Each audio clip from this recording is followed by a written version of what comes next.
The impact of Friday's industrial plant fire might be larger than initially thought for local waterways. Meanwhile, nearby residents noticed changes in Mimico Creek's color and consistency south of the fire's location near Royal Woodbine Golf Course. When our team was out there, they were pretty horrified at what they were seeing with all of the sludge sitting on top of the water. The various agencies have really leapt into action quickly and have started that cleanup. But I mean, unfortunately, a lot of wild animals have already become impacted. It doesn't take very long when you have contaminants in water for wildlife to become affected. These birds that we're seeing right now, they're afraid to go back into the water because they know something's not right. Yeah, we've had a heck of a last couple of days. Unfortunately, there was a massive industrial fire that has now resulted in a lot of specifically mallard ducks to be covered in the different substances that are going through, which ruins their waterproofing, and ultimately, they won't survive. When I first saw the conditions of the creek, I was concerned that it might be in the hundreds.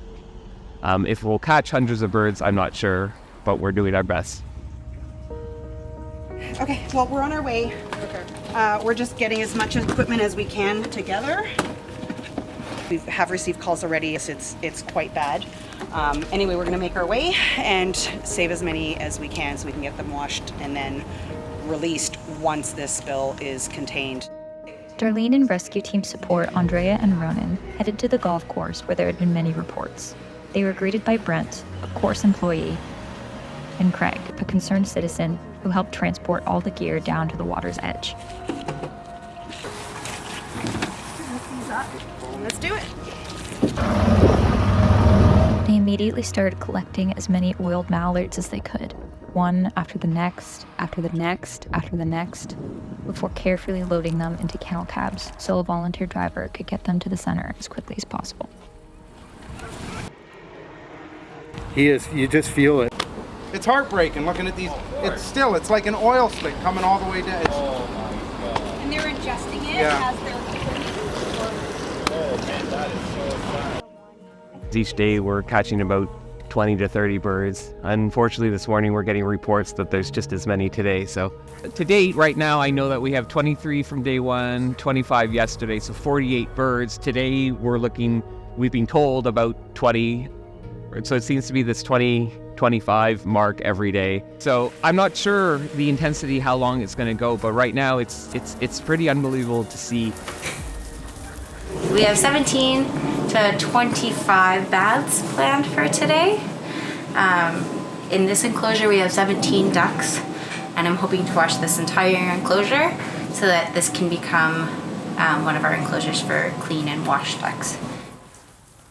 So the care these ducks receive when they first come in, there's a lot we have to do. We have to just assess them, make sure there's not a secondary issue aside from the oil that's going on. But we also worry about the oil that's on them. So not only are we just bathing them to remove the oil, ducks, any birds really preen themselves, and so they could be ingesting a lot of it. In order to ensure that isn't going to be an issue for them, they're getting charcoal gavaged, and we're also giving them a lot of subcutaneous fluids in order to just flush this completely out of their system. So every duck requires that. That obviously takes a bit of time. The baths are working well. Unfortunately, we are a little bit understaffed. So, going through that, you can think about how much time that takes. We had some staff members doing 14-hour days, for example, to get through some of these baths. And then there are the few cases that maybe they're not just a healthy oiled duck that unfortunately just got caught in this mess. Some of them are coming out with some swelling or some limping or gait issues, and so they will require more medical attention, being put on anti-inflammatories or pain meds. So some of these might be lucky and be a quick turnaround. Luckily, the substance is coming off of them very well with the baths, but others might be here for extended periods of time. And in terms of their care, obviously, we're also feeding them. So a lot of it adds up over time. It's not just a quick bath and they're done. So we've gotten through 17 ducks today so far that we've bathed. We've NPO'd 5 more ducks, and I think we're gonna call it after that. So we're gonna have washed 22 ducks, which is pretty close to my morning estimate. The rehabilitation team worked incredibly hard to bathe the patients already in care. But ducks weren't the only wildlife who needed help after this disaster. I've never seen that before. After another day out searching and collecting, the rescue team came back with a Cooper's hawk, completely drenched in oil. He's the worst. He's definitely, like, he's by far the worst. God, I don't know how he got so bad.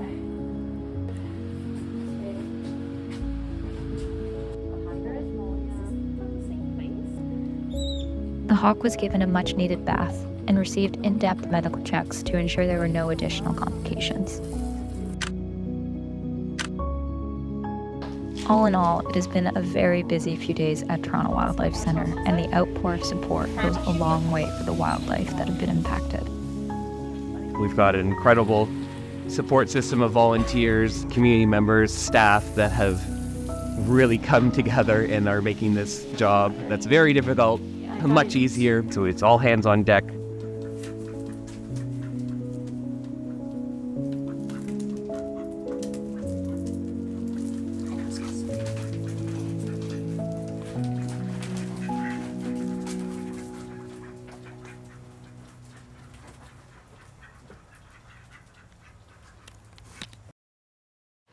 Thank you to our hardworking staff, volunteers, community members, and those who generously donated to support this rescue effort.